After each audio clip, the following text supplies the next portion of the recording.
MHA Podcast. MHA Podcast. MHA Podcast.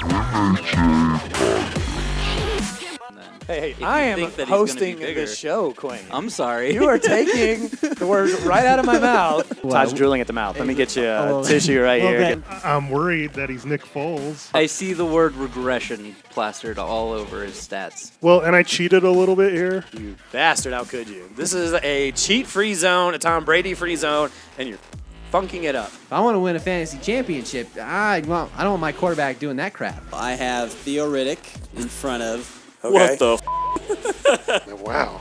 Eddie Lacy's going to be great. How could you, in your right mind, in your sane mind, Eddie Lacy's going to be great? I don't like doing it, but I'll agree with Todd. I totally disagree with Todd. Especially with Quain. I hate drafting next to Quain. I'm just gonna have that bottle of tequila right next to me. See, people should be listening to the show just to strategize around us.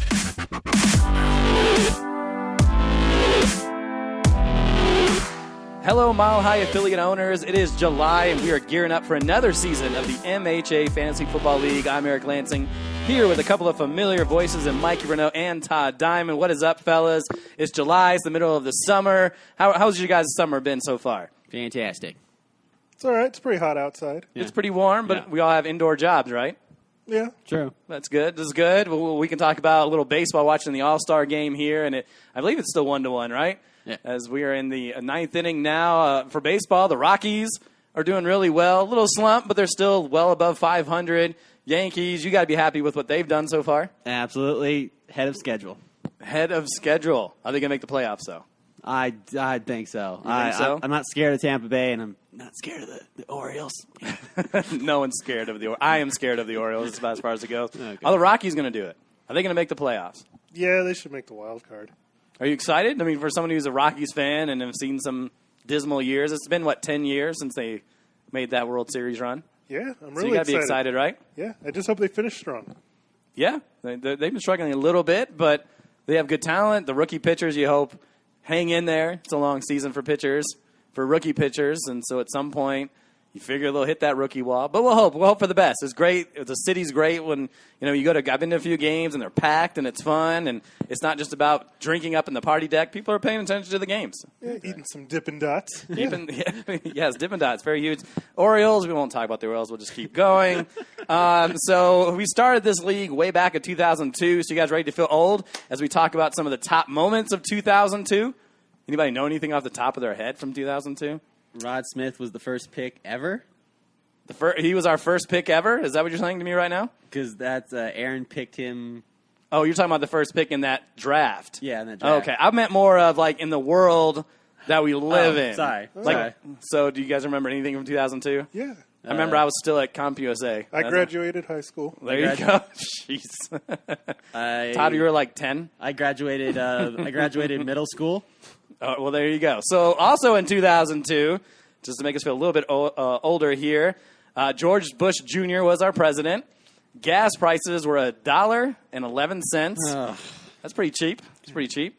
Nickelback's How You Remind Me and Nelly's Hot in Here were the top charters at that point in time. Emmitt Smith broke Walter Payton's rushing record. For those who remember that, it's a very iconic moment in football history. And this one's for Todd.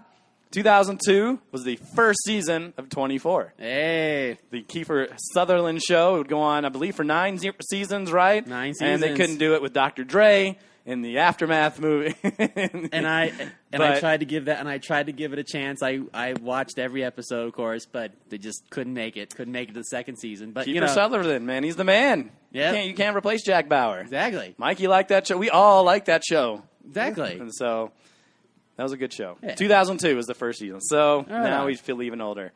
This is our first podcast of the new season. On today's show, we'll talk about some old faces in new places as we talk about the fantasy impact for 2017 and see if the new teams of these familiar faces can make a mark and see if something we might want to draft this year. Also, we'll talk about some rookies. Everybody loves rookie talk, right? Everybody loves rookies. I'm going to tell you why they're a little overrated when we get to that point of the show. So first, we will talk about some old faces, new places, key off-season moves for the veteran players and how all that affects the fantasy landscape. And we'll talk with Todd's favorite player, Adrian Peterson, now who is with the New Orleans Saints.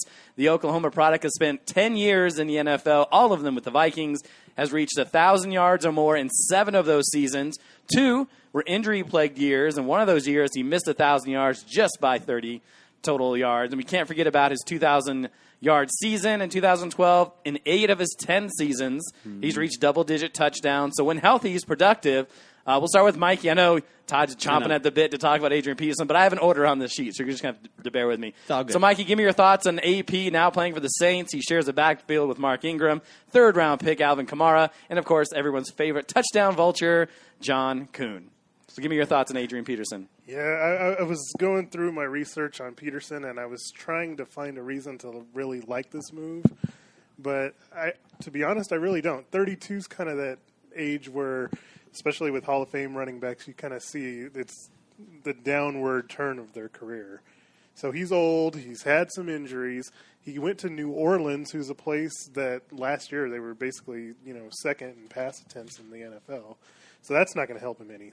As Todd may not know, as we talked about in podcast last year, it's not like Adrian Peterson is great at catching the ball either. No. This is true. No. This is true. No. Yeah. So I could see him being a guy that maybe, he's going to be good for touchdowns, but I would just have a hard time believing that he's going to be anything like he was in Minnesota. I mean, at this point, I think he's just happy now. He's playing with a Hall of Fame, quarterback. I mean, obviously he had that one season with Brett Favre. So I think he's just happy that, he doesn't have to deal with Sam Bradford or Castle or whoever whoever's quarterbacking the Vikings at this time. So I think at this point I do agree with you, Mikey. The touchdowns is where it's going to be at for him. I think he's just going to he's going to be good influence on Mark Ingram, and everything like that. And I think if anything, Adrian Peterson at least gets, I want to say at least 5 or 6 touchdowns this season, maybe to pad his stats, the all-time records. I mean, obviously that doesn't do anything with fantasy, but just for that aspect of it. And I think he goes, obviously he's not going, he's not the number one overall pick anymore. I mean, obviously that's a far cry from. Well, be careful. You never know where people in our league are going to draft. It's probably not in the first round, but you never know. There's no lots of surprises in our league. There's no way Adrian Peterson obviously goes number 1 or in the first round. He goes. I say he goes 5th round. I think he goes 5th round. That's maybe the if somebody really jumps up and wants him for some reason, but other than that, he'll go lower. So, Mikey, do you agree 5th round? Or let me ask you this: Mark Ingram, who you drafted first, Mark Ingram or Adrian Peterson? Ooh. I'm not saying would you not draft either. I know a lot of people say, well, I don't want to deal with that situation. But if you had to make the choice, are you going Mark Ingram or Adrian Peterson first? Wow. I would still go with Peterson. Wow, no kidding. Yeah. Is it because the Saints hate Mark Ingram? They bring Adrian Peterson over, they draft Alvin Kamara, and then all of a sudden, Adrian Peterson. It's part of it. I mean, Ingram was kind of in the doghouse at the end of last year where they went to, Tim Hightower, and you couldn't really figure out why. I mean, I kind of feel like Ingram's had his chance.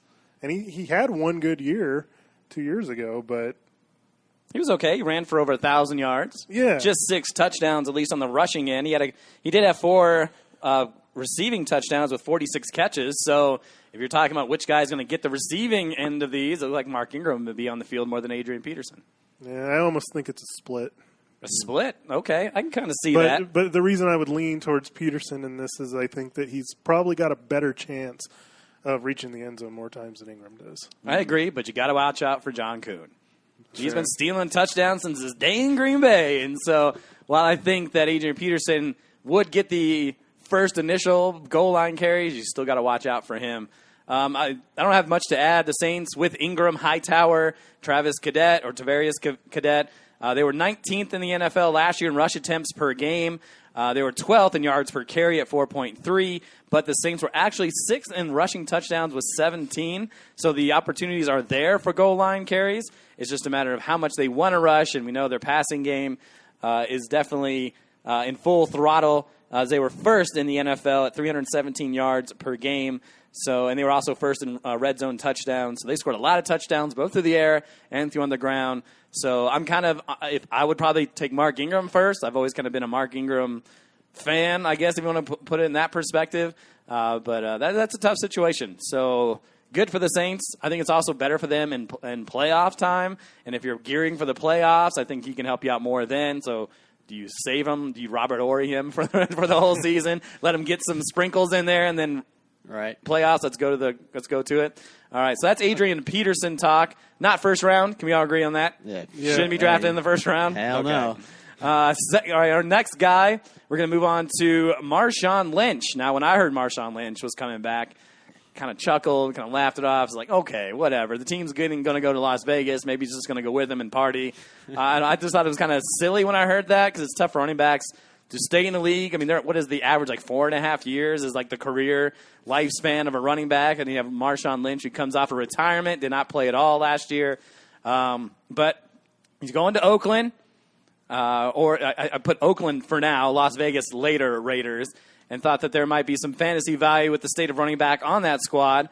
Before I get Todd's take on it, he's 31 years old. He's coming off a year away from the NFL game, which is tough for any athlete.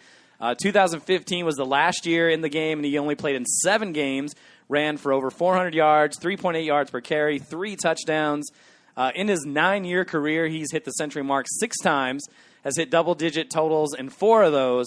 He last played 16 games in 2014, and in that season ran for 1,300 yards, 4.7 yards per carry, and 13 touchdowns. He also caught 37 passes for 4 touchdowns. So, Todd, is Marshawn Lynch a viable running back this season? Absolutely, especially in that offense. Oakland looks like they finally, obviously now, have a quarterback now in Derek Carr. He just got paid, so... and obviously a very good offensive line that because he had a great offensive line when he was in Seattle. So he, goes to a team that has another great offensive line. Obviously definitely goal line carries. They're going to, feed him the rock as well. He can catch the ball out of the backfield as well. But obviously like I said, being away from the game, for a year, and especially running back, I mean, quarterbacks, they can get away with a little bit more. But Marshawn Lynch, yeah, I mean, if you look at it, you'd probably want to take him over, maybe a rookie, in some cases, because at least, obviously I know he's older, but he seems like he defines father time a little bit. So I think if anything, get Marshawn Lynch. You get Marshawn Lynch in the 4th or 5th round. I think he's especially when you're going to a situation where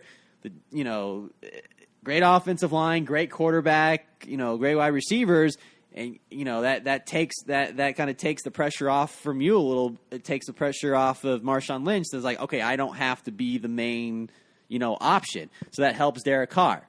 So I mean, obviously Oakland had Latavius Murray, and Latavius Murray, obviously we'll talk about him next, but had a great season with Oakland. So you have somebody that's been in a Super Bowl, and just runs over everybody. I think he's a viable option over some rookie running backs that that maybe ordinarily you would take just on a flyer, except for the top 2 rookie running backs coming into the league. So Todd's saying 4th, 5th round. Mikey, do you like Marshawn Lynch? Did you chuckle like I did? Or is this a legit thing that we're going to witness this year? I'm just here so I don't get fined. There you go. So you're going to keep it short and sweet, just like a good radio show should be, right? No, I mean, I'm worried he's going to go before 4th round. And just because of the shortage on running backs, there's not a lot of great running backs. You know how quick they go in our league. I'm skeptical on him, to be sure, after missing a year. I mean, prior to, the injury cut year that he had the year before, he had 4 straight years where he was incredible. He had over 50 total touchdowns. He was averaging over 300 carries in each of those years, which is pretty incredible. But that's a lot of tread on those tires. So I definitely have my concern. I agree with Todd. The situation in Oakland, it's pretty good. And he's bound to get a lot of the goal line carries, so that's definitely a positive. But I don't know if it's going to – I don't think it'll be me that ends up drafting him. Is he the number one guy? I mean, I'll go through some quick stats here. Obviously, Latavius Murray is in Minnesota. We'll talk about him later on the show. 788 yards and 12 touchdowns from Murray.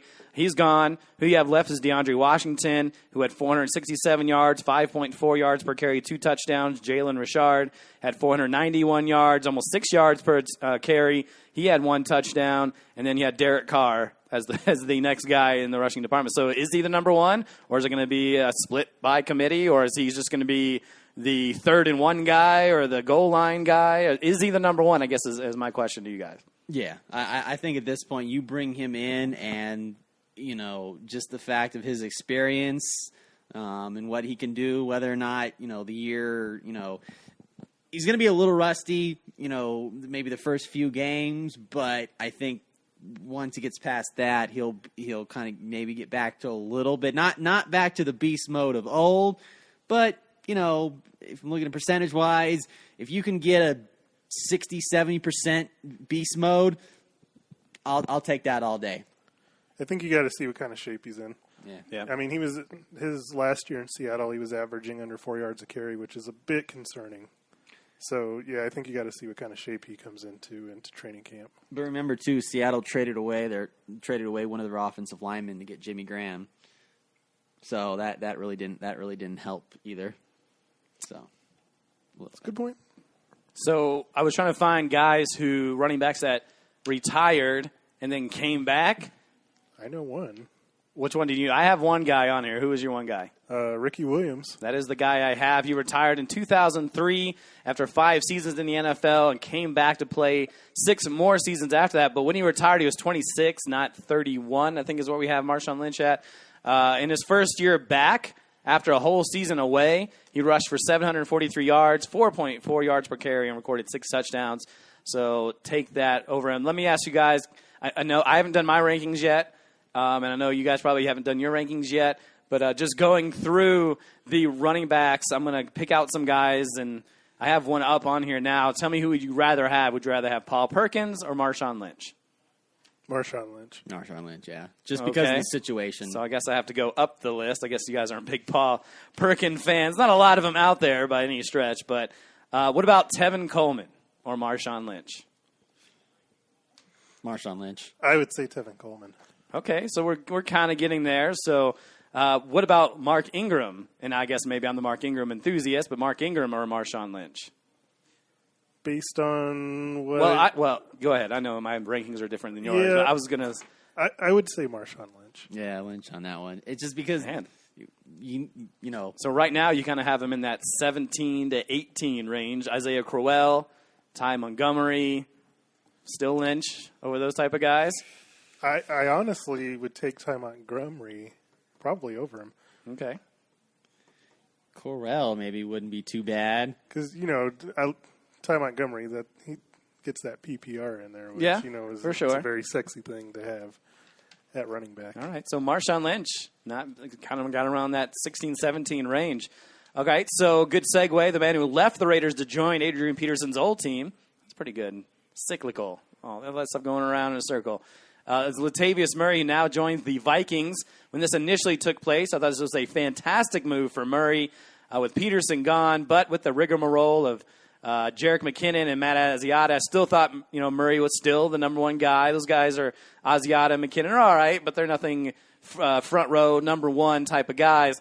But then they drafted Dalvin Cook in the second round, who was an incredible game changer in college. For Murray, he enters his 4th year in the league. He only has one 1,000-yard season 2 seasons ago, in which he had that 1,000 yards. It was last year. 2 years ago, he had 4.2 rushing yards per carry. He also had 12 touchdowns last season as well. So, Mikey, do you like Murray this year? Is he a number one back in Minnesota currently? No, I think it's a complete split between him and Dalvin Cook. No kidding. Yeah, and Jerick McKinnon, he's trash. So McKinnon, Asiata, not your liking, huh? Garbage. So, do you like Murray? It seems like a lot of people didn't give him enough credit last year. I mean, 1,000 yards and 12 touchdowns is pretty good. It's probably in the top 15 in scoring for us. But I don't know if we just didn't give him enough credit last year, or maybe he just changed all of our minds and after what he did last year. No, I think he's a decent back. That situation. I mean, I think they really like Dalvin Cook. So I think that situation is going to be pretty much a even split the carries around backfield. They both can kind of do the same things. So I don't really. I mean, even in Oakland, Latavius Murray was splitting and he still did really well. I just don't think he's going to be the, I guess, big time number one. Get 250 to 300 carry type back. Because I think Minnesota definitely wants Dalvin Cook eventually to be the guy. I think if anything, Murray. There probably will be a split, but if anything, Murray kind of starts the season off a little bit, and then they slowly get Dalvin Cook more into the game plan, and it'll still be split. But I think Dalvin Cook will be one, Murray will be second when it's all said and done. But I'm drafting Murray. Right now, I'd probably draft him like in the 5th round. But he's the number one guy, and when you read everything, you go, oh, he's going to be the number one guy. I better draft him.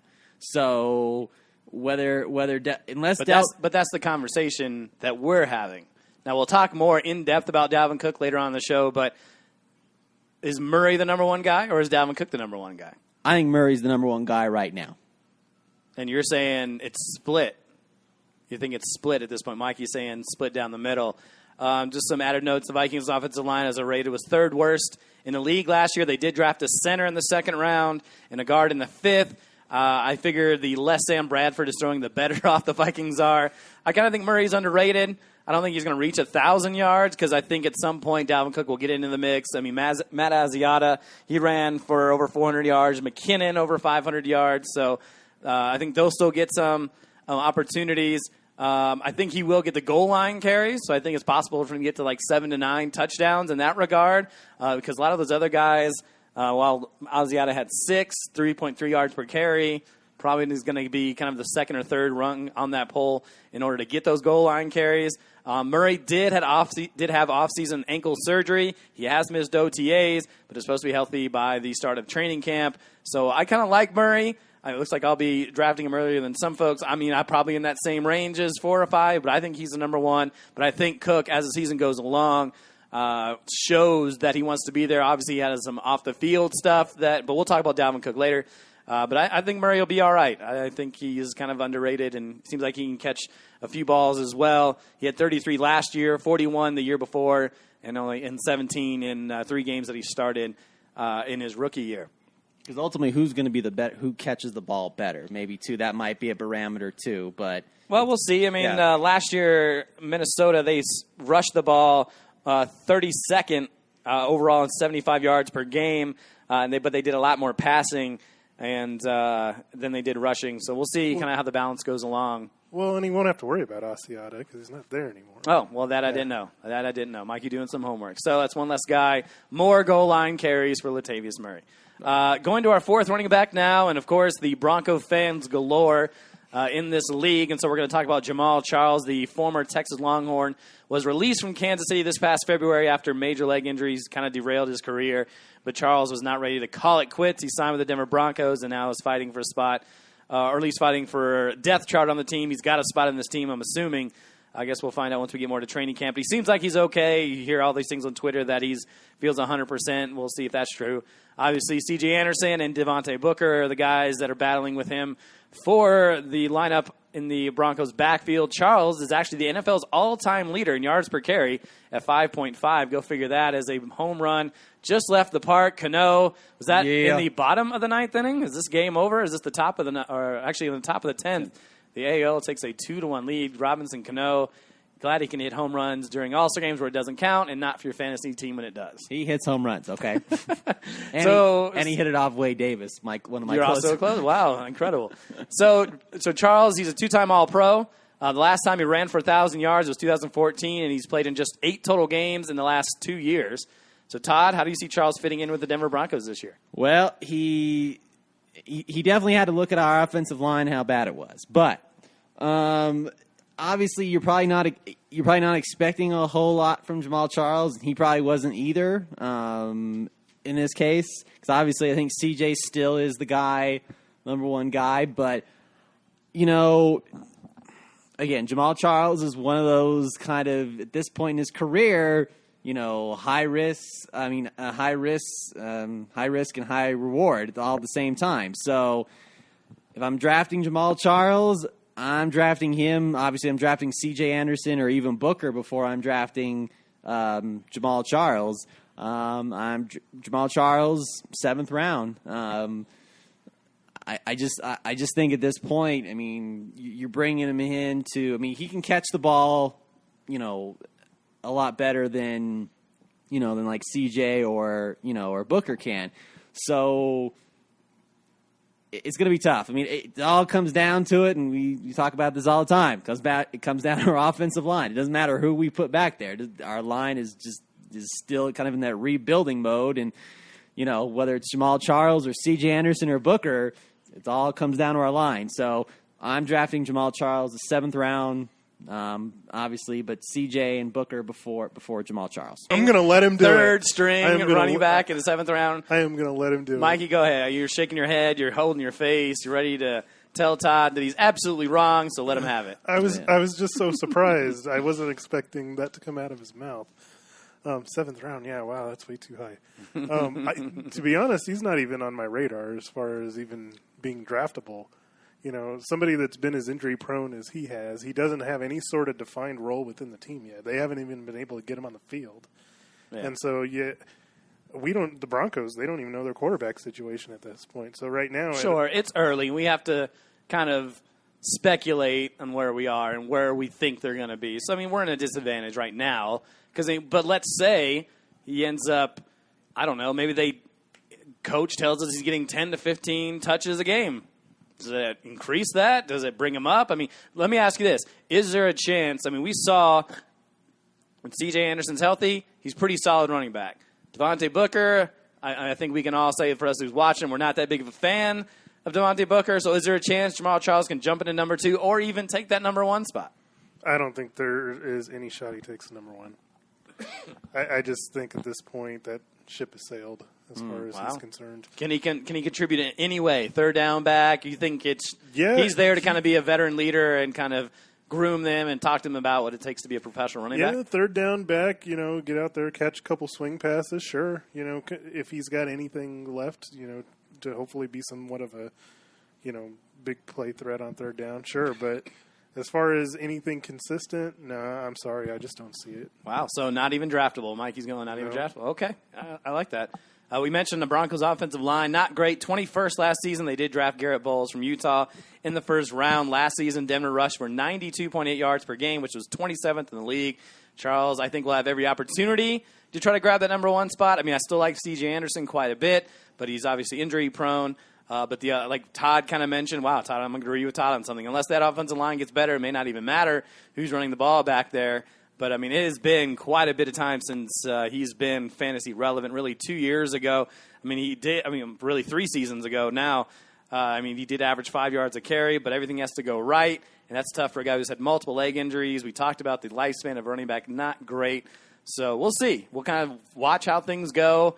I think there's an outside chance he could jump into kind of a regular role. Maybe not the number 1 guy, but if Booker continues to falter and falls out of favor, you just never know. We're going to do some rapid fire now because I want to be able to get as much as we can into the show. All right, so we're going to start with LeGarrette Blount.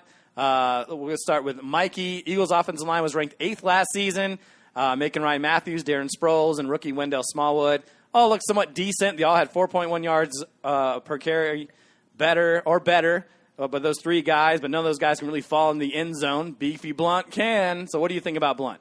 I think he kind of falls in the same category as like Lynch and guys like that because he's good for touchdowns. But he had 18 last year. Yeah, but now remember something. He's not playing with the Patriots anymore. Right? I know you gave the stat that the Eagles' offensive line is 8th, whatever. But, with that Patriots offense, he rushed for over 1,000 yards. I don't think that's really that guy. He had almost 300 carries. Patriots were constantly playing from ahead, and I think that contributed a lot to it. For sure. And same with the touchdowns. Patriots scoring 35 to 40 points every game. He's going to get a lot of scores. I think that he's still a decent place. I see him more as a maybe 9 to 10 touchdown guy instead of 18. Oh, for sure. He's going to regress. That number is incredibly high. Yeah. But, I mean, I'm glad you're giving 8 to 10. I mean, if you're getting 8 to 10 and he runs for 700 yards, that's still pretty good. Yeah.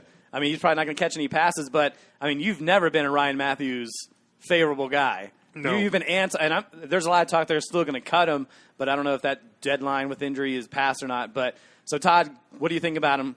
Give me a couple sentences. I mean, he's not going to get 18 touchdowns, but I think that'll help Wentz going forward, taking some pressure off as well. I think that helps. Like, been in the playoffs, and he at least gets the goal lines. At least he gets, I think, 8 or 9 touchdowns. At least he's not going to get 18, but at least he gets 8 or 9. Agreed. So we all like him.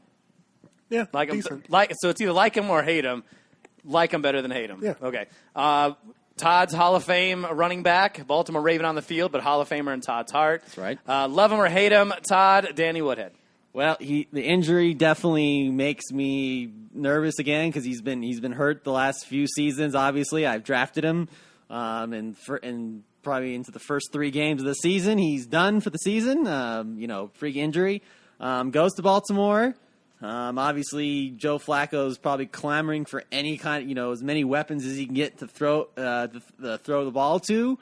So he's definitely going to be somebody obviously on the in the backfield he can toss the ball off to as well. I think if anything he'll. I don't know. It's Rapid fire. Sorry. You need to go a little quicker than this, Todd. Just give me some key points you like, and then tell me if you like him or he's hate him. He's going to get a lot of receptions, and I think at the goal line, Joe Flacco saw what he did in San Diego, how Phillip Rivers trusted him. So I think it'll be Get the goal line backs too, huh? Yeah. Cool. So what about you? If he's healthy, I love him. Just one quick stat. Joe Flacco led the NFL in passing attempts and also passing attempts to running backs with 156 as far as targets go. So, yeah, he's going to – Juszczyk is gone.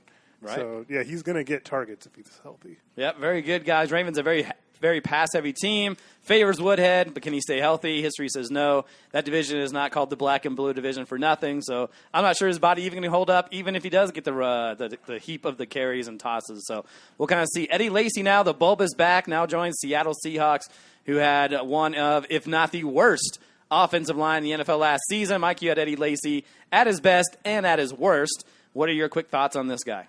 No, next. He doesn't like him. Todd, do you prefer pizza rolls or Eddie Lacy at the next draft? pizza rolls. Eddie Lacy prefers He preferred. pizza rolls. And that's what I said. We already know what Lacy wants. Yeah. So, no, you don't like him at all? You have No. nothing to say about him? Okay. I hate this guy a ton. I get that he's only 27. Everybody loves Alabama running backs.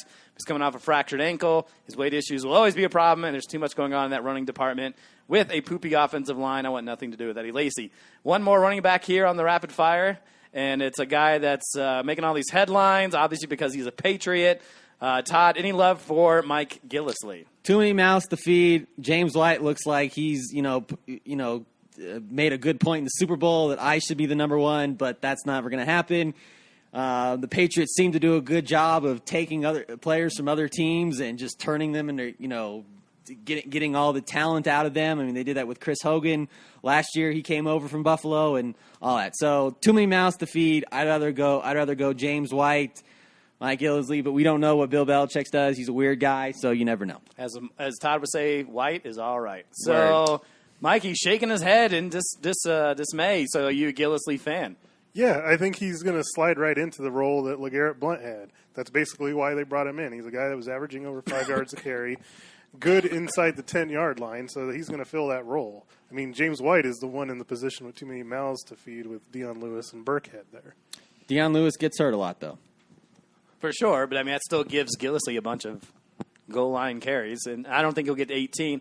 While the Patriots were the 7th best team in rushing yards per game, you might as well throw prayers at a dartboard. 1 week, Dion Lewis will be the hot hand. James White will be the next guy out of the backfield. Rex Burkhead may get going. Belichick is all about the matchup, not who his number one running back is, although I think Gillislee could be goal line back, and if you get 8 to 10 touchdowns, then he's fantasy viable.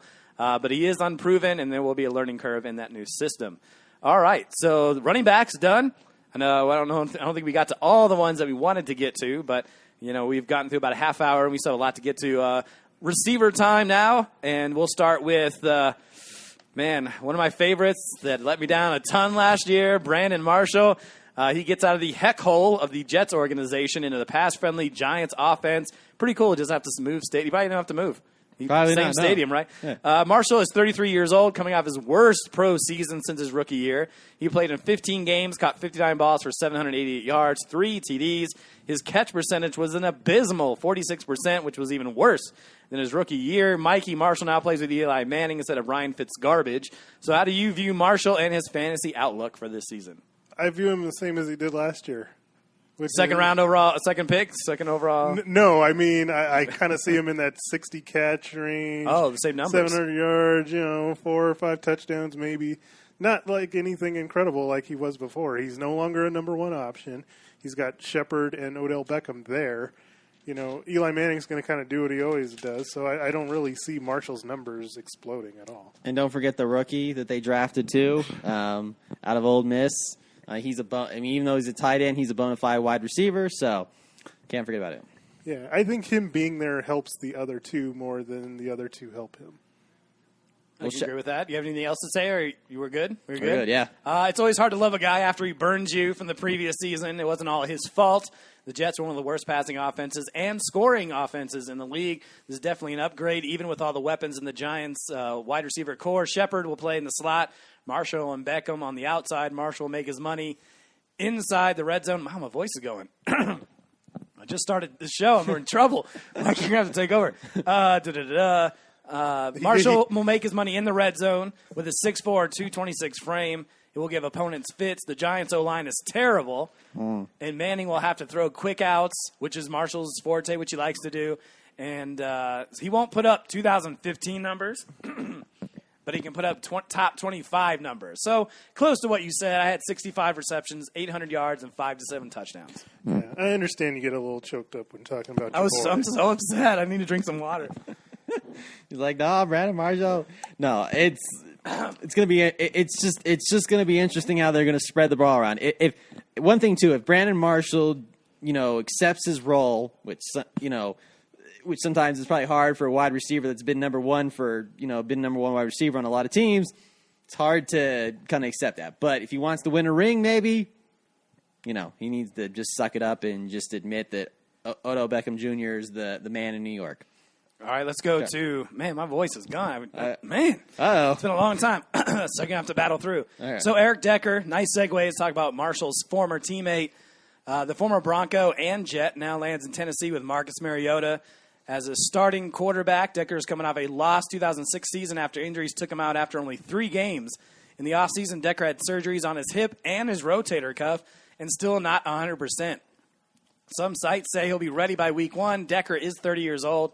So, Todd, what kind of numbers can Eric Decker put up in this resurgent Tennessee Titan team? Well, I think Decker he'll get like 8 or 9 touchdowns because I think they're really going to want to push that Corey Davis that they drafted first round wide receiver. Reception wise, I think at least 50 at the most because you just don't know. Coming off an injury is tough. And like I said, I think, when you draft a wide receiver that high and Corey Davis and have all these hopes, you're kind of just hoping that, Decker will be kind of a mentor to him and, get him going. So, 8 or 9 touchdowns at least for Decker and at least 50 receptions. So, it's not going to be touchdown heavy like it was in New York, but decent enough where I think you can actually he might fall anyway. So I'd say you draft Decker I think you can get him in the 8th or 9th round. I think he would fall that. I think he'd fall that far, just because he's coming off an injury. And you just don't know. Obviously, I know Mariota's taking steps now and looks like he's, becoming, a great quarterback. But you're still. I think you draft somebody over Eric Decker at that point. So, Mikey, wow, the Titans have a lot of weapons. Rashard Matthews had 9 touchdowns last year. Delaney Walker, top 10 tight end. Mariota, and DeMarco Murray, and who's the other running back they have over there? Derrick Henry, all rushed for 16 touchdowns. So that's a lot of touchdowns to go around already. Is Eric Decker going to be fantasy relevant this season? Relevant, yeah. I think the 8 or 9 that Todd had, that might be a little bit high. Decker was a huge red zone target in New York, but they didn't have the kind of red zone target that Delaney Walker is in Tennessee. So I think that's going to take a lot away from Decker. He'll be okay. He'll be relevant, draftable for sure, but I don't think he's going to be anything like he was in New York. Does he end up being the number 2 guy? Is he the number 3 guy? You have Corey Davis. You have Rashard Matthews. Does he end up being the number 3 wide receiver? Does he even get on the field enough to be fantasy relevant? Yeah, I think he does. I mean, as far as passing options go on that team, I think Delaney Walker's first. I like Corey Davis. I think he's going to end up being. They're saying he's the next Terrell Owens, but we'll talk about him. Yeah. We'll talk about him later in the show. Yeah, I think he'll probably end up being number 2. Decker probably. Wow, that's tough. Yeah, between him and Rashard Matthews, and you have Delaney Walker. Yeah, well, Delaney Walker, I think, is their top passing option. Yeah, I agree with that. But yeah, draftable. But yeah, I don't know if he's like a every week starter for you. It's tough. I mean, they were 3rd in rushing last year. They don't pass more than they run. They run more than they pass. Their offensive line was ranked 2nd last year. Mariota, I think, has the pedigree to throw for 4,000 yards and reach 30 touchdowns. Decker, in my opinion, will be wide receiver 3 at best. Corey Davis it will take time for him to become relevant. Obviously, injuries will thrust Decker into the starting spot if necessary. But I think it'll be more of let's just see what happens. But I think he'll be more of a waiver wire guy, in my opinion. I mean, we'll see in terms of how many passing yards Mariota starts at the beginning of the season. If they need to be a lot, then maybe he becomes more relevant. All right, another guy that I'm not 100% sold on, and maybe you guys can, change my thoughts on, but Brandon Cooks for the New England offense now, and a guy who is getting a ton of hype. The 4th-year wide receiver joins Brady in the 3rd highest scoring offense in the league from last year. Cooks played with Drew Brees in the last 3 years and have averaged 80 receptions, 1,100 yards, and 8 touchdowns. So, Mikey, a lot of so-called experts are saying he should be drafted in the top 10 to 12 wide receivers. Are they crazy, or can Cooks be that guy that's putting up Randy Moss-type numbers? And I only say that because Bob Kraft, the owner, is saying he has the ability to put up Randy Moss type of numbers. I'm not willing to go that far on. I mean, you sign a guy, you have to love him. Yeah, Randy Moss was like kind of out of this world numbers when he went with Brady. But it kind of goes into so many mouths to feed. Like, Cooks, is he really going to be able to get, 80 to 90 receptions when Edelman's kind of getting the same? And if Gronk is healthy, then he's getting a certain amount. Right. And you've got all those running backs that catch passes. What am I talking about? This is Patriots. Of course he's going to be able to do it. We're going to say no, and Tom Brady's 40, and blah, blah, blah, blah, blah. And then at the end of the day, Cooks is going to end up being a top 10 receiver, right, Todd? It comes down to it. I mean, like I said, everybody was saying that, the Patriots haven't had a dynamic wide receiver, since Randy Moss was, on that Patriots team in 2007. So, yeah, I mean, I think any wide receiver attached to Tom Brady, we can all agree, it's going to do pretty good. It's going to do pretty good. I mean, you may not get the mind-blowing stats that you did, when you were with your previous team because maybe you were the only option and that's why your numbers were, but as a wide receiver, you will get touchdowns and you will get your receptions. Tom Brady will make sure of that, and I think that just comes down to it. I mean, because obviously Cooks is going to be that downhill threat too for you, going deep as well. So, yeah. Are you drafting him or Julian Edelman first? Oh, I'm drafting Cooks before Edelman. Yeah, Cooks. Why is that? Health risk with Edelman. Every year it just seems like he ends up getting hurt. But I feel Edelman, he still put up 98 catches, 1,100 yards, and 6 touchdowns.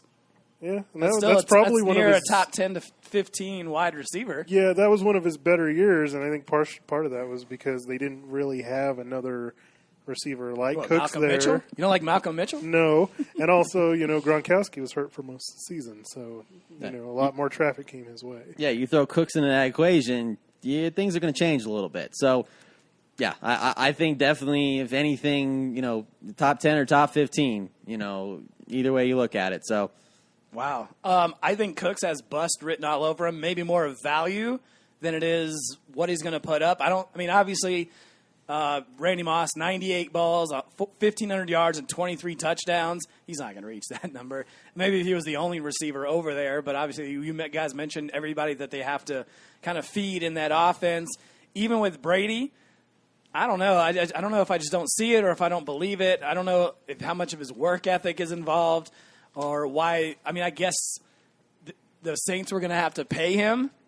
Is that? That's why he traded him. He had good seasons, 80, 90 catches, 1,100 yards, close to 8 touchdowns, and they trade him. Now Michael Thomas comes in, but I don't know why you would trade a proven guy. I wonder if there's something that we're missing in that situation.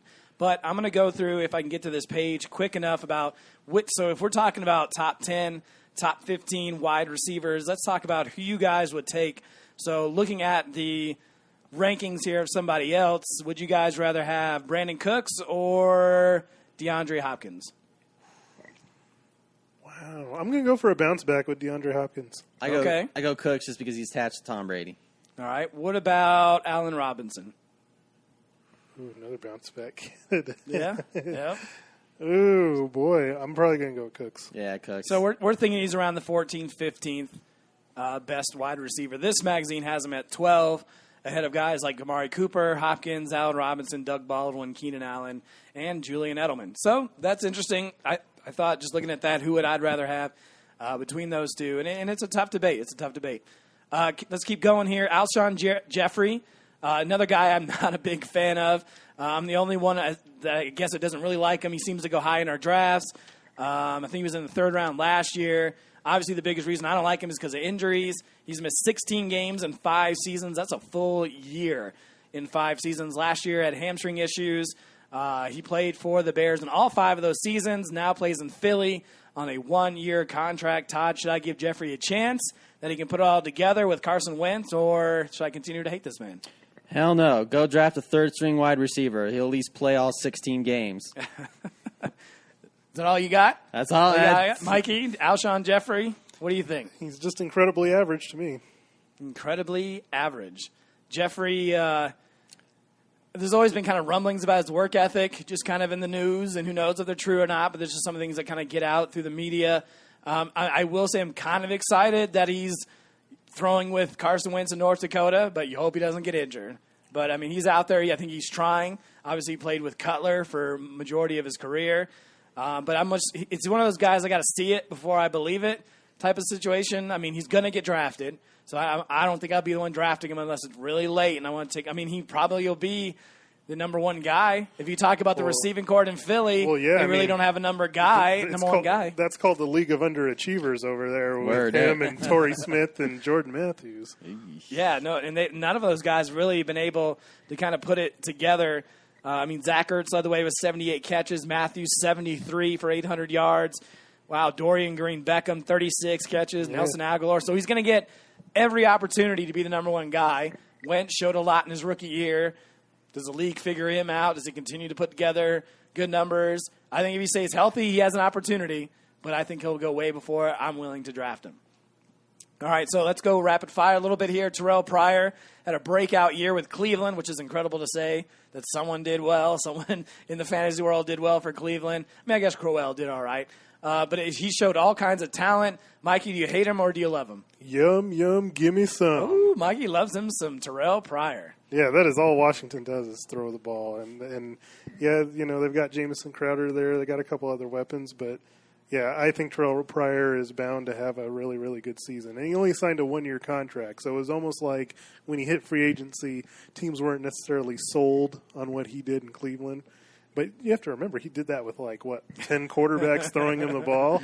So and it's even viable to call them quarterbacks, really. Exactly. So now he at least has, a pretty decent one in Kirk Cousins throwing him the rock. So I think he's got a really good chance to have a really, really good season. Todd, what about you? Love him or hate him? Love him. That's again an offense that keeps throwing the ball. It's just like in New Orleans. You have a quarterback that all he does is throw the ball. It doesn't matter what wide receiver, whether it's the 1st, 2nd, 3rd, 4th, somebody's going to catch a lot of passes and some touchdowns. Next. I agree. I love him too. Pierre Garçon and Deshaun Jackson both gone. Jamison Crowder's a good wide receiver, but he's only 5'8". Jordan Reed can't stay healthy. They can't run the ball. Love him. I think he's going to have a great year. Kirk Cousins is obviously motivated, and that's his man he's going to throw it to. Okay, speaking of Deshaun Jackson, he's now in Tampa. A lot of good buzz as Jameis Winston begged the organization to bring him in, and they did. Todd, what do you think about Deshaun Jackson? Absolutely gives Tampa Bay a deep threat for Jameis Winston. Takes a little bit of pressure off of Mike Evans because let's face it, they double team Mike Evans all the time. He's still able to catch touchdowns and catch all those passes. I think Jameis Winston definitely is clamoring. Let me just throw the ball deep, and Deshaun Jackson will jump up and get it. Mikey, what do you say? I'm always down on Deshaun Jackson. I always have been. It's like people will draft him way early. He's always kind of in that 9th, 10th round for me, only because I prefer my receivers to get like 7 or 8 catches a game, and he's never going to be that. I'm with you. In that regard. I've never liked him. Had 80 plus catches once, 9 touchdowns twice. He's the number 2 wide receiver. I'll give him that. So there's going to be value. But Mike Evans is a target machine. Cameron Brate had 8 touchdowns last year, so I think he's kind of a viable option for Winston. So I still think he'll get some catches. He'll get some targets, but I don't know if it's enough for me. As you mentioned, everybody seems to like him way more than I do. I never end up drafting him in my league. The other Redskin that left town was Pierre Garçon. Poor bastard is now in San Francisco, and I'd rather have him next year when the new coach Kyle Shanahan comes in, perfects his offense. But what do you guys think about him right now, Todd? We'll start with you. Not even going to touch him with a 10-foot pole. Doesn't like him? You don't know who's. You don't know who's going to be. Hoyer. Come on. No. Not even close. Next. Todd or Mikey, what do you think about Garçon? I don't love him. I think he'll be okay. He's draftable. I think he'll get a lot of targets. You just wonder how many of those targets actually go in his hands instead of the opponent's. This is so true. It's going to be a tough quarterback situation with Brian Hoyer and Matt Barkley. He is the number 1. I'll give him that. Marquise Goodwin, Jeremy Curley, Aldrick Robinson.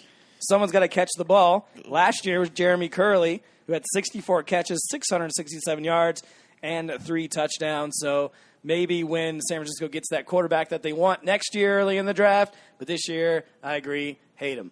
All right, so we're going to clump in the quarterback and tight ends that are in new spots this year. I'm going to go through them. If you want to mention someone, just throw some information out. The quarterbacks, Brock Osweiler to Cleveland. Terrible. Yeah. Mike Glennon to Chicago. Terrible. Brian Hoyer in San Francisco. I think we got those already. Martellus Bennett in Green Bay. Hey, there you go. I like that. Green Bay hasn't had a real good tight end since Jermichael Finley. I think that's going to be a good move. We all remember Jermichael Finley. For sure. A former Green Bay tight end, Jared Cook in Oakland. Nah. No? Okay, Michael Rivera in Jacksonville. He wasn't anything in Oakland. He ain't going to be anything in Jacksonville. So those are the extent of old faces in new places for quarterbacks and tight ends. Nothing super exciting. If you got a good quarterback, you better hold on to him tight because they don't go anywhere. I'll say with Cook just the thing that he's going to Oakland with a up and rising quarterback, so it's not like he's going to a crappy situation for whatever it's worth. All right, no mention of Julius Thomas reconnecting with Adam Gase. That's true. I guess I missed that one. Let's get into some rookie talk as we're getting close up against the time, and we don't have a set time or anything. I just don't want to go 2 hours long. We're probably going about 45 minutes now. Let's see. Let's get into a topic that I believe is so overrated, and that is rookie fantasy talk. Everyone loves rookies because they haven't failed yet, and they're coming off sensational, juicy seasons where they ripped it up in college. But more times than not, they don't put up the same numbers, and they get way overdrafted. Yes, one guy that we all underrated in our league last year was Ezekiel Elliott. He drafted in the second round, put up first-round stats. Wait, I didn't. But well, fine, whatever. But guys like Corey Coleman, Devontae Booker, Josh Doxson, Laquan Treadwell, Will Fuller, most of those guys underachieved based on where they were drafted. There are guys like Michael Thomas who were drafted late and did well. Derrick Henry was a solid backup. Jordan Howard also late. My point is the value in where we draft rookies because they haven't failed. Over the last 10 seasons, 26 rookie runners have ranked in the top 25 in fantasy points in standard scoring leagues. That's an average of fewer than 3 players a year. The good news is that 3 of those years, in 2008, 2012, 2013, 4 or more players hit that top 25 fantasy mark. So it's rare that when you draft all these guys that you're going to get a guy that's actually going to finish well. We won't get to all the rookies. We're going to see what we can get to here. We'll start off with the guy that will probably be the number 1 rookie drafted, and that's Leonard Fournette. He's been touted as the next Adrian Peterson and has been so since high school. He has put up incredible plays and numbers at LSU, although he's dealt with a lot of injuries in college and talks of not stepping up in the big game when it counts. He's 6'1", 235. Mikey, Fournette will be, unless you think I'm wrong, but Fournette will be the first rookie drafted in our league. But is that the first rookie that should be taken overall? Oh, wow. Well, probably, because he's probably going to get the most opportunities to succeed. As far as what he's going to do, man, I just wish he went somewhere besides Jacksonville. Poor guy. I don't know. I mean, he's going to get the opportunities. Yeah, they're such a tease. Every time that you think somebody's going to do well in Jacksonville, it just comes right back to bite you in the butt. So you're saying he has no chance? I'm not saying he doesn't have a chance. I just don't think he's going to be what like Ezekiel Elliott was last year. Well, give me some numbers then. I mean, I think he has a decent enough chance to be a 1,000-yard back. But I don't know about as far as touchdowns go. I mean, Jacksonville threw the ball a ton in the red zone. It's because they had to. I mean, but everybody thought when Chris Ivory went down there, oh, he's going to be the goal line back. Yeah, I was definitely amongst one of those guys. But they never did that. They threw the ball a lot in the red zone, and Blake Bortles threw a lot of interceptions. So maybe they change it up. We'll see. But I think that has to do with those guys that you mentioned just can't do it. Chris Ivory averaged 3.8 yards per carry. T.J. Yeldon, 3.6. Now they have a guy that's a bigger back that can average better than that. Maybe they'll give him that. I think he'll get every opportunity to be the number 1 back. But you think he shouldn't be the top rookie drafted? I mean, you kind of praised Corey Davis earlier. Yeah, you think he should be drafted before? Yeah, I like Corey Davis. Okay. I really do. Todd, what do you think about Leonard Fournette?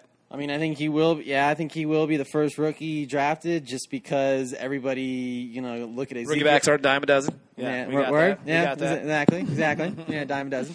I think, obviously, I know the offensive lines are different, but we're going to look at Ezekiel Elliott's situation a little bit and think, well, obviously, yeah, they had a great offensive line, but look at what he did. So they're maybe thinking Fournette can do maybe half of what Ezekiel Elliott did last season. I don't think he's going to, because let's face it, Jacksonville doesn't have the Cowboys' offensive line.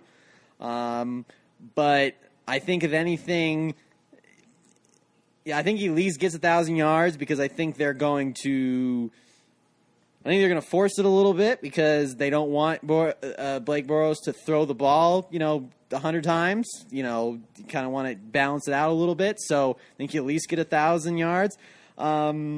Touchdowns. I think too that's gonna depend on of how the passing game improves. If they can trickle down the ball down the field and get Fournette close to that goal line, then I think then he'll at least get maybe 8 or 9 or maybe even 10 touchdowns. But that, obviously, like I said, that depends on how the passing game goes. If the passing game is what it's been the last few seasons, Fournette's it's gonna be a rough season. He better just enjoy the beach a little bit. So wow, you guys hate Leonard Fournette. My goodness, it's not we hate Fournette. It's just we're looking at the situation. Sure, I understand the situation, but they never had a running back that was worth it. They can throw the ball, and when you can throw effectively, it's going to open up lanes for him to run. He can catch the ball. He wasn't a big pass catcher, but he showed he could do it. So he's going to get every opportunity. Yeah, no, I agree. If you're drafted as high as he was, he's going to be 3 down back from the beginning. And I mean, yeah, Zeke set the bar a little high, and he doesn't have the number 1 rated offensive line over there. In fact, their offensive line was, say here, that they were tied for 30th. But I still think you're right. They're going to force it. They're going to make it work. And so I still think that he'll I don't know. I think I had him in like top 15. Is that too high? Too low? I mean, we were talking about those guys before. Ty Montgomery, Christian McCaffrey, Isaiah Crowell, Mark Ingram. Well, where would you guys put Leonard Fournette amongst those guys? I'm skeptical on the 3-down back thing just because he was a little bit injury prone in college. He was. And they still have Ivory Nealdon there, and I think they'll kind of sprinkle them in where they can. So you think besides trying to force it, they'll be patient too a little bit too, so they don't kind of ruin Fournette. Especially if he twinges something in camp. If he twinges something, then I think they will. But if he goes 100%, I think every running back. We just live in that world where running backs are going to get help at some point. It's very rare that you just see one guy all of the time. Obviously, with Zeke is one of the few, but I don't know. I think Leonard Fournette should be a little more highly valued, in my opinion. But that's me. Let's see. This second rookie that we can talk about is another running back. He's a local product here in Colorado, Christian McCaffrey, who now dons the colors of Carolina Panthers. He's 6'1", 200 pounds. Was incredibly productive in college, both running and catching the ball. My voice is coming back all of a sudden. I don't know where it's coming from, but it's starting to work. The Panthers' offense lacked in this punch from the previous year in terms of having a playmaker, drafted the Stanford product to help bolster the passing and the receiving side of the ball. Todd, all the talk is the amount of balls that McCaffrey will catch this season. It is a full point per reception type of league, but does he need to be able to run more to be drafted as high as people are taking him right now? Well, I think you kind of look at him and look at Danny Woodhead. Danny Woodhead definitely can run through the tackles, so you're hoping McCaffrey can do that as well too. But I think ultimately when you're going to if you draft McCaffrey, you're basing it off of the fact that he can catch a shitload of balls, and that's where you're going to make your money right there. So.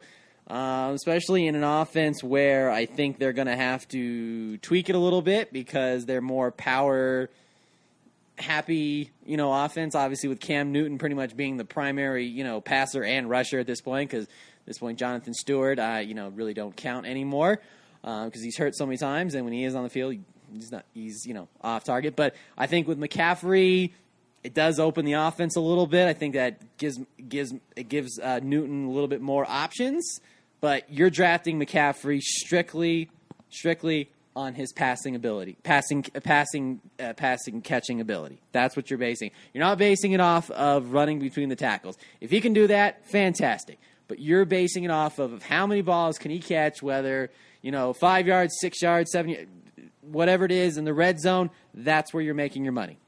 So Mikey, McCaffrey did run the ball well in college, and we've all dumped on Jonathan Stewart, hoping his retirement party would come sooner than later. But can Eddie Mack's kid take over the starting duties at running back, or will he be just a scat back type of player that Todd seems to think? I think he should, but I don't think he will. It's a situation where I kind of agree with Todd. It's like he's a really good player who I think would be so much better if he didn't go to a place like Carolina. And with the way that they play, I just don't really like the fit over there. In the passing game, I really don't like it either. With Cam Newton, he's a guy that scrambles around. He's more likely to go deep and use the middle of the field as opposed to dump it off to a running back, And then in the running game, they've just been tied to Jonathan Stewart for like the last what seems like 8 to 10 seasons, and they love him, So I got to see first how they utilize him, but I'm kind of scared until I see something in preseason to see how they're going to incorporate him into that offense. For someone who traded for Cam and Kelvin Benjamin last year, I saw firsthand just how abysmal the offense was last season, and thought maybe they could get the 2015 version in the second half. That obviously didn't happen.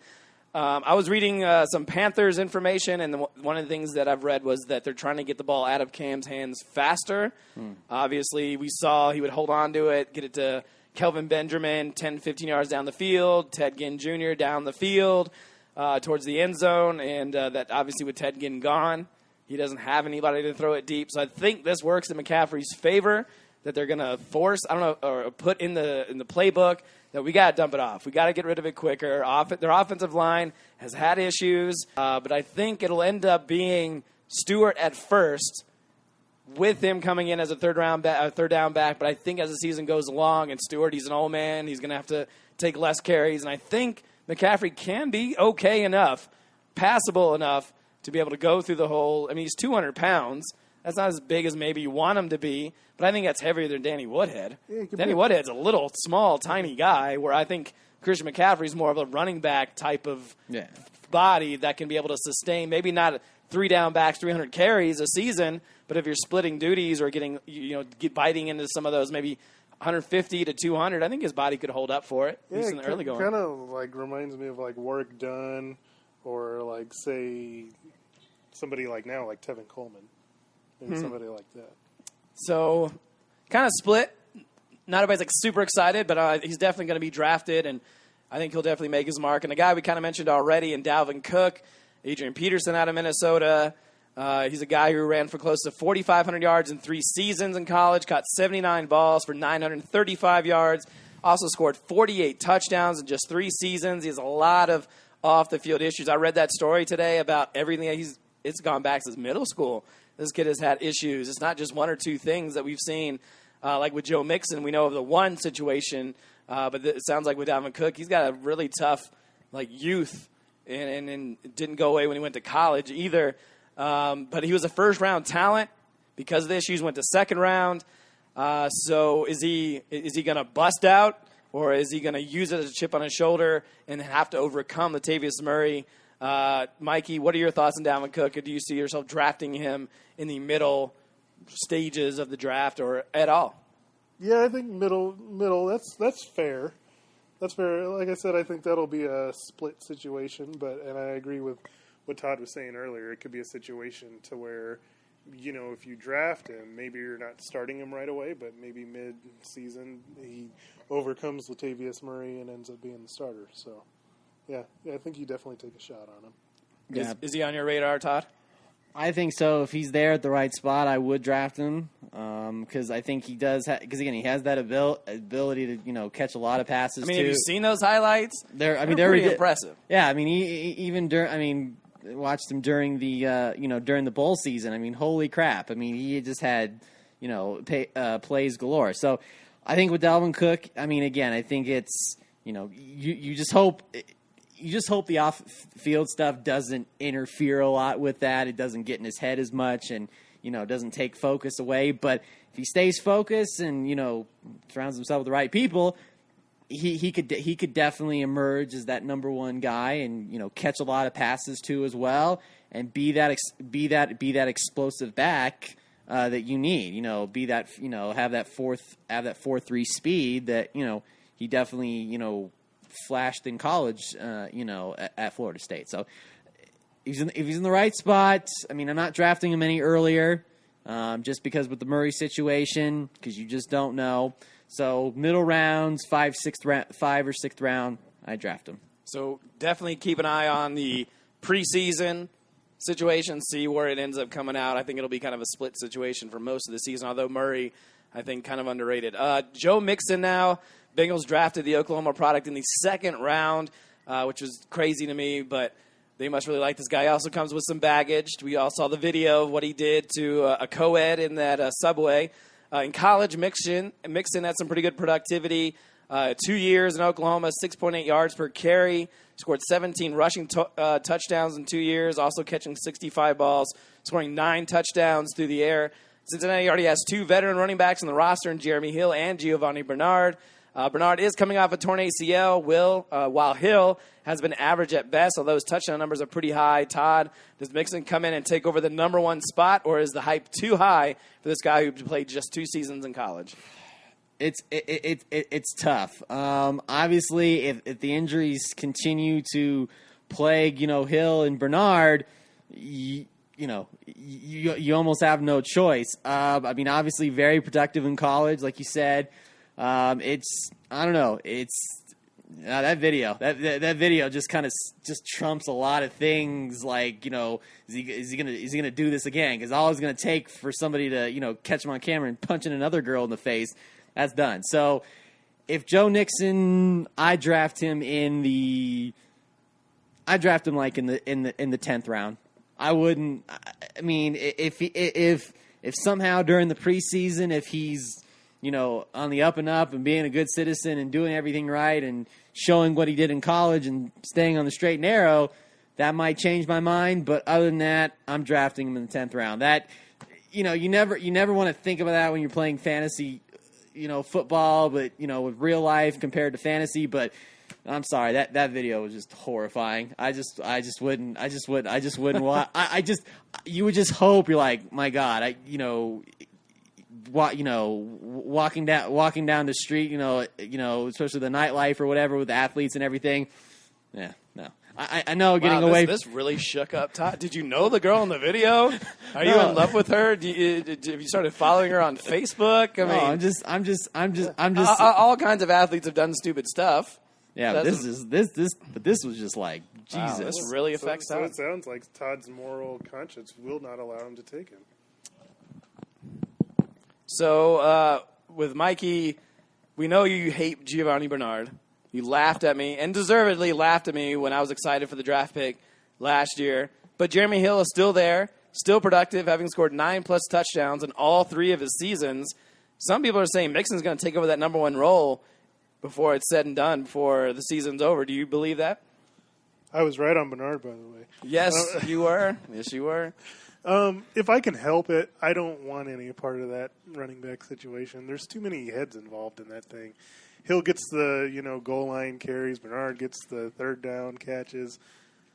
You just kind of have to figure out where Mixon's actually going to get his touches.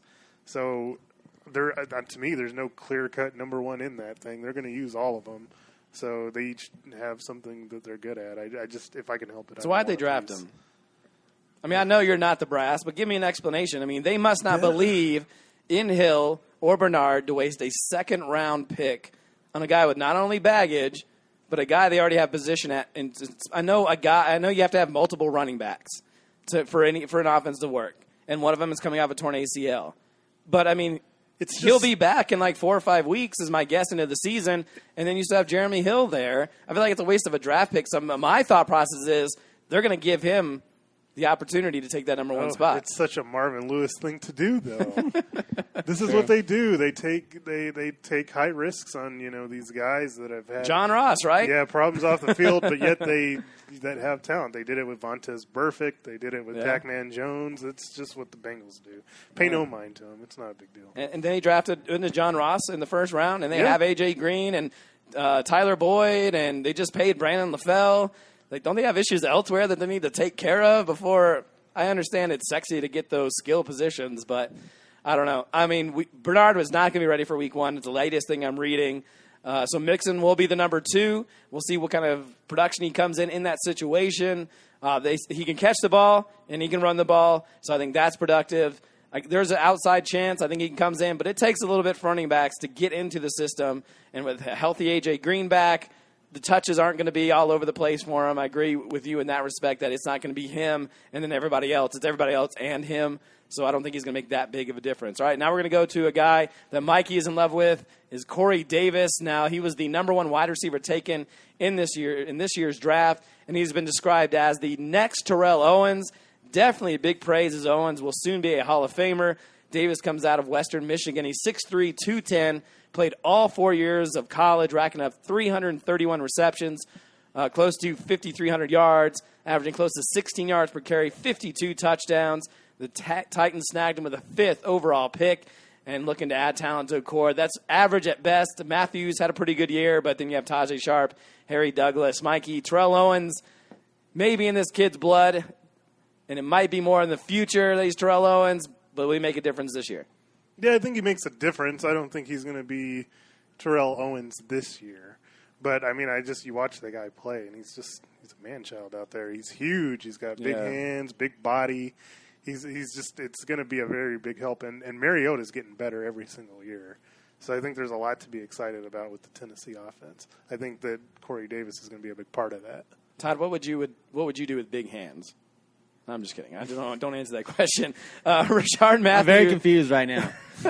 I was trying to make it a sexually innuendo type of joke, but I guess it didn't fly. Rashard Matthews put up 945 yards and 9 touchdowns last season. So if it's your turn at the draft table, are you taking Matthews or Corey Davis first? Corey Davis. Wow, you didn't even blink. Corey Davis. Upside, baby. Wow, upside. I mean, it's not even upside. It's just the fact of what I've seen from Rashard Matthews over the years. I'd rather go with, a fresh wide receiver. I'd rather and A fresh wide receiver. What does that mean per se? just one. I mean, A guy that's never been in an NFL system, never been through a practice, a season.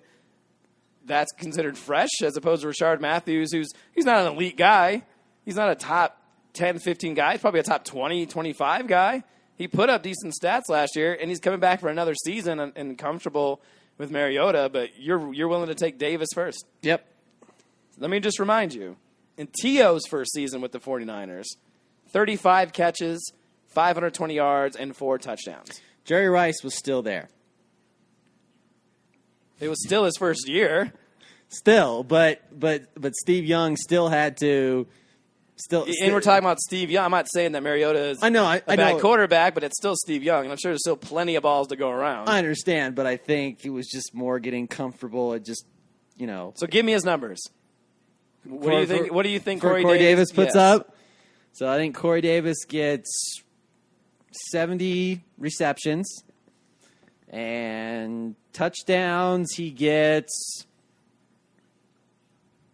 12. Oh, good gravy. You know what kind of season that is for a rookie? Mikey, do you agree with that? Is that too high, or are you that much on the Corey Davis train? It's a little high, but I mean, upside's there, so you know. Wow. Okay, so we're gonna play that game on who would you rather have. So as soon as I get there on the sheet, so would you rather have Corey Davis or let's start low, Devontae Adams?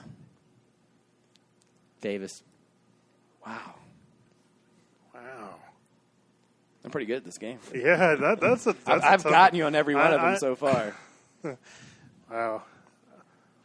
You know, I'm going to go with Corey Davis on that one. Wow, no kid. Okay, well, let's keep going. Now, this is their rankings list, so don't yell at me if you just like, what are you talking about? Alshon Jeffrey or Corey Davis? Corey Davis. Wow. Corey Davis hasn't caught a pass Doesn't matter. in the NFL, and they're on a team that runs first. Well, now they'll start to throw I the ball. agree that Mariota on the can throw for spot. 4,000 yards and get 30 touchdowns. But man, that is I want to be right ton. about Corey Davis, but I think I would take Alshon Jeffrey in that situation. Okay, so they have him ranked 24. So you're talking about the 25th. So that's right in line with Rashard Matthews. So are you both taking Matthews over Corey Davis? Or, I mean, Davis over Rashard Matthews if you had to make that decision? Yeah, you know, Matthews kind of that boring bologna sandwich. No upside. 9 touchdowns last year on that bologna sandwich. Yeah, so but that must have been that pimento. But you add bologna sandwich. you add a little, Decker. He's a little mayo there. You add Corey Davis. Maybe a little that pimento, and then it takes away. So he's not going to get to that 9 touchdowns. And you add the bread with Delaney Walker. You're good to go.